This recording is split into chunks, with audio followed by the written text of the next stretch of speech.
Well, hi everyone, and welcome to Tuesday Talks. And thank you for being here. This is the second in the series, How to Overcome Imposter Syndrome and Regain Your Confidence. Tonight, I want to talk to you about something so many of us struggle with: imposter syndrome, and how to reclaim your confidence. It's something that doesn't discriminate. I've come across professionals, CEOs at the top of their game, and world class leaders, and guess what? They've felt it too. So here's the truth: you're not alone. And more importantly, you're not an imposter. So remember back in 2008, where ages ago, when the world hit a major recession, we saw people lose their jobs, lose their money, and lose hope. And I remember thinking back then that they may have lost their job, but they didn't lose their knowledge, their talent, or their gifts. Those things can't be taken from you. You can fall, but you can also rise because your gifts are still within you. You might have lost something, yes, but you didn't lose everything. You still have the spark.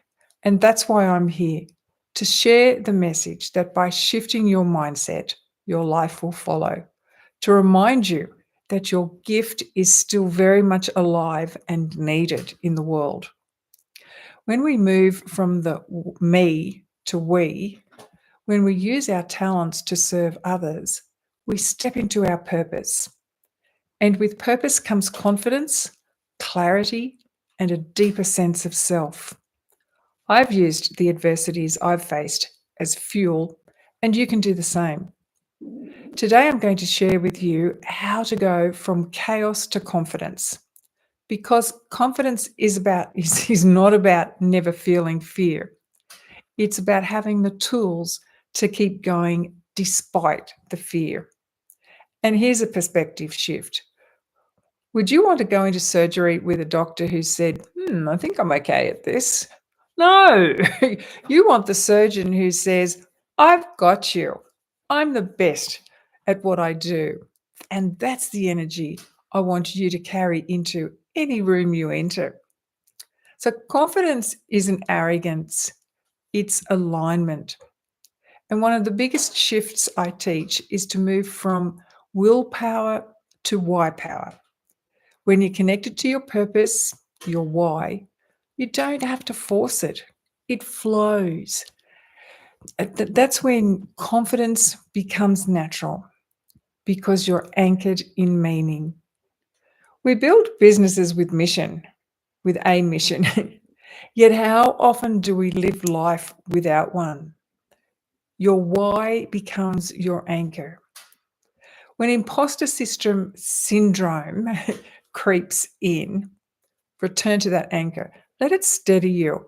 Let it remind you why you started. Now, if you're thinking, but I don't know what my gifts are, I want you to take a moment and perhaps get a pen and paper and answer the following questions. What naturally comes to you? Are you great with people, with strategizing, with listening, with creating? Are you great about solving problems? If it feels easy for you, it's likely it's hard for someone else. And that's your zone of genius. Still unsure? Text 3 to 5 people and ask, if you were to describe me, what would you say? Don't over explain it, just ask. Gather those responses and look for the common words, the common threads. Write them down. That becomes your confidence card, and keep it handy. Read it when you doubt yourself. It's a reminder of who you already are. So here's a little truth bomb. You can do anything you put your mind to. How often have we heard that? Well, I believe that that's only partly true. Because if I wanted to play professional basketball and I'm only 5 foot, it's not going to happen. But when I focus my energy on my actual strengths, everything flows. And that's the difference. Don't force yourself into a lane that's not yours. Step into your lane and own it. You might still get knocked down. In fact, I can guarantee you will get knocked down or knocked around. Life will do that. But that doesn't mean you're not good enough. That game might have been rough, but you're not the game. You are more than the moment. So get back in, rise again, just like that little toddler does when they're learning to walk. They take a step and fall, but they crawl back, they clamber back up, don't they? And they keep trying until they walk again, until they're walking.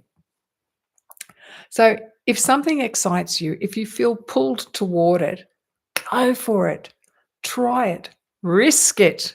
Now, there's a word you hear lots of entrepreneurs and business people talk about. Take the risk. Learn. What's the worst that can happen? It doesn't work. And the best, it changes so much. It can change everything. The real failure is in not trying. And let me say this too. Go ugly early. Your first attempt won't be perfect. My early speeches, man, they were pretty rough. But I've kept going. And with every step, I'm getting better, more fluid, more confident. And that's momentum. And momentum creates miracles and progress. Take inventory.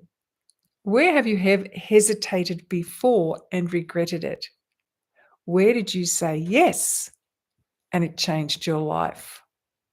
Let that contrast guide you.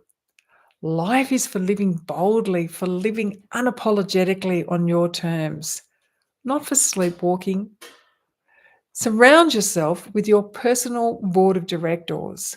That's mentors, encouragers, truth tellers, people who are going to support you, uplift you, and encourage you.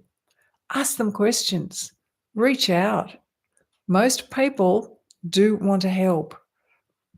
So everything I've shared with you today is what I teach in my Purpose and Prosperity program. And it comes from a place of truth. I've lived this. Yes, you will face imposter syndrome again. But next time, you'll be ready because you'll be anchored in your why. You'll stand in your giftedness. You'll release those mental weights and seize the moment. Remember that you were made for more. This is your time. There's so much ahead of you. So say yes to your future. Say yes to your gifts because you are capable. You are worthy. You're not an imposter. You are the author of your story and the architect of your dreams. And remember this: greatness is open to all, but earned by few. So step boldly into your life. The stage is yours.